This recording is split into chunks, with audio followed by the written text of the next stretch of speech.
Pascal Ferrari, je suis infirmière de formation. Je travaille depuis 20 ans dans les soins en psychiatrie, donc je viens de Suisse. Et ça fait plus de 10 ans que je fais également de la recherche. Donc merci de m'avoir invité aujourd'hui pour donner l'occasion de présenter les travaux du laboratoire d'enseignement et de recherche de la santé mentale et de la psychiatrie de la Haute École de Santé de la Source. J'ai choisi d'intituler cette présentation en lien avec la thématique des journées de la schizophrénie, de l'importance des connexions. Et au sein de notre laboratoire, c'est vrai que les connexions sont pour nous extrêmement importantes entre la recherche, la clinique et l'enseignement, l'un devant nourrir l'autre et finalement retourner dans un cercle vicieux, enfin vertueux plutôt on dirait, pour pouvoir faire avancer la cause. Mais il s'agit aussi de l'importance des connexions entre les professionnels, les usagers et les proches. Donc, pour compléter ce qui a été dit avant par rapport à la question du faible fond de recherche en santé mentale par rapport aux autres domaines de la médecine, il y a d'autres aspects, c'est-à-dire que, par exemple, en Suisse, pour accéder au Fonds national de la recherche, qui est le fonds le plus prestigieux pour obtenir des fonds et avoir une visibilité à l'extérieur, en tant qu'infirmier, il faut avoir un doctorat. Comme vous le savez, à l'heure actuelle, les personnes qui sont docteurs en sciences infirmières sont relativement peu fréquents. Donc ça veut dire qu'on a aussi une difficulté d'accès, en fait, aux fonds qui existent.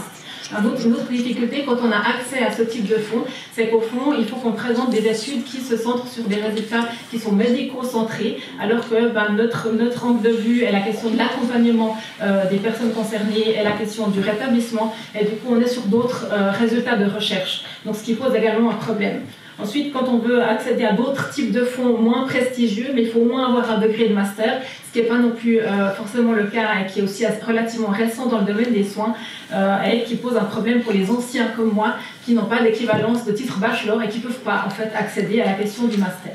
Donc vous voyez qu'il y a tout un tas d'autres obstacles à la recherche, sans compter le fait que quand on veut faire de la recherche appliquée dans la clinique sur les questions des interventions, vous le savez, le domaine des soins est beaucoup mis sur pression, il y a une charge extrêmement importante, il y a aussi des exigences, en tout cas en Suisse, d'être rentable, notamment en ambulatoire, ce qui veut dire que pour les cliniciens, du coup, la recherche n'est plus une priorité, ou n'est pas une priorité, et ça vient souvent se renforcer finalement la charge.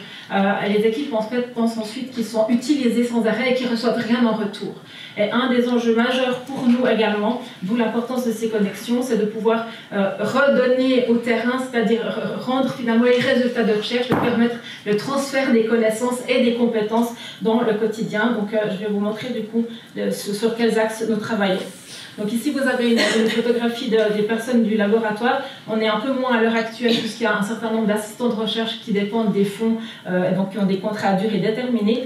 Mais je tiens à préciser que nous avons pu engager une paire praticienne en santé mentale. Je crois qu'ici, vous dites médiateur santé-pair, donc une personne concernée par la maladie, à 50% comme assistante de recherche. Donc, vous voyez qu'on essaie d'intégrer en fait cette notion. Donc, comme je vous disais, ce qui est important, c'est que la question de la recherche dans les hautes écoles de santé, c'est de la recherche appliquée et l'enseignement et ensuite le développement, notamment de formation continue et de prestations de services, doivent être extrêmement liés, l'un nourrissant l'autre, comme je l'ai signalé tout à l'heure. Donc, ce qui va être important, et pour nous, la centration de ces trois missions, c'est évidemment la clinique. Et puis, notre option, elle est orientée dans la psychiatrie communautaire et vers le modèle du rétablissement. Ici, vous voyez les principaux axes de recherche de notre laboratoire. Donc, vous avez tout un tas de recherches qui sont des interventions cliniques qui répondent à des problèmes défiants que notre personne ne peut pas de résoudre, par exemple, les traitements médicamenteux. Alors, c'est tous des acronymes, donc je suis navrée, vous pourrez aller regarder sur le site si vous voulez avoir plus d'informations. Mais les deux premières PEPS, c'est un programme pour améliorer les émotions positives dans le cadre de la schizophrénie. Le programme MCT, c'est un entraînement métacognitif pour améliorer, diminuer aussi les symptômes de type psychotique, par exemple. Ensuite, le programme, l'étude NEXT, c'est une étude qui va débuter, qui, elle, se centre sur des personnes qui souffrent de troubles autistiques et voir comment on peut faire pour améliorer l'accès aux soins de premier recours pour ces personnes-là. Le programme HOP, c'est un acronyme pour dire honnête, ouvert et prêt. C'est un programme qui vise à la déstigmatisation et qui permet en groupe avec les patients de travailler la question du dévoilement de soi, de voir quels sont les aspects positifs ou les aspects négatifs de dévoiler le fait d'avoir une maladie psychique. Et on a vu que ça diminuait l'autostigmatisation en particulier. Les deux programmes suivants, le Case Management de transition, donc CMT et CMLH, Case Management de liaison hébergement, les deux sont des interventions qui se focalisent sur la période de sortie de l'hôpital psychiatrique, puisque c'est une période qui est particulièrement critique pour le processus de rétablissement, étant donné qu'il y a énormément de rechutes, de ruptures de soins dans ces moments-là, et qui nécessitent du coup un accompagnement soutenu particulièrement important. Excusez-moi. Vous avez de la chance d'avoir de l'eau, on va vous en chercher. Il y a une mission ravitaillement d'eau qui est en cours. Allez-y, je vous laisse encore 2 minutes.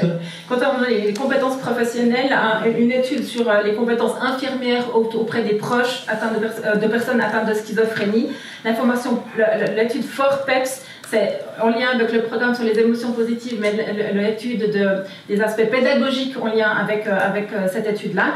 Et puis une collègue qui travaille sur la question des supervisions et de l'interaction dans le cadre des supervisions et qui en fait son doctorat.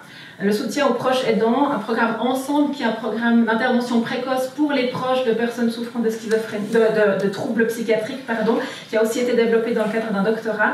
Et le programme PEPAPSI, c'est un programme qui vise à évaluer les besoins des proches dans le domaine de la santé mentale.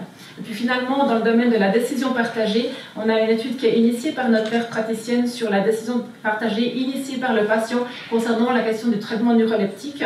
Et puis 2 études que j'ai conduites moi sur le plan de crise conjoint, qui est un outil relativement récent, type directive anticipée, mais simplifié et nécessairement négocié avec les thérapeutes, et qui permet de diminuer la contrainte. Donc, vous voyez, ces différents aspects sont reportés ici, sachant juste qu'on essaie de travailler à intégrer les travaux de bachelor des étudiants dans les travaux de recherche qu'on fait, et du coup c'est un défi parce que c'est pas ce qui est attendu des étudiants bachelor dans le cadre des formations HES. Ce qui est attendu d'eux, c'est de faire des revues de littérature, donc c'est un défi important. Et puis le dernier point sur lequel je voulais insister, c'est comment on restitue justement ces résultats. On parlait de connexion et on développe plusieurs formations en e-learning pour justement toucher le maximum de professionnels ou de personnes concernées rapidement. Donc il y en a une qui va venir sur le plan crise conjoint, en lien avec le programme PEPS. Tous les documents sont téléchargeables en ligne et puis vous pouvez finalement vous former en ligne directement. Et puis une dernière information, en espérant que le lien joue, c'est qu'on a aussi un aspect qui est pour nous important, c'est de pouvoir vulgariser les données et d'informer le public, notamment à la question du rétablissement. Et on a construit un MOOC sur le rétablissement, donc je vais juste lancer le petit film qui dure moins d'1 minute.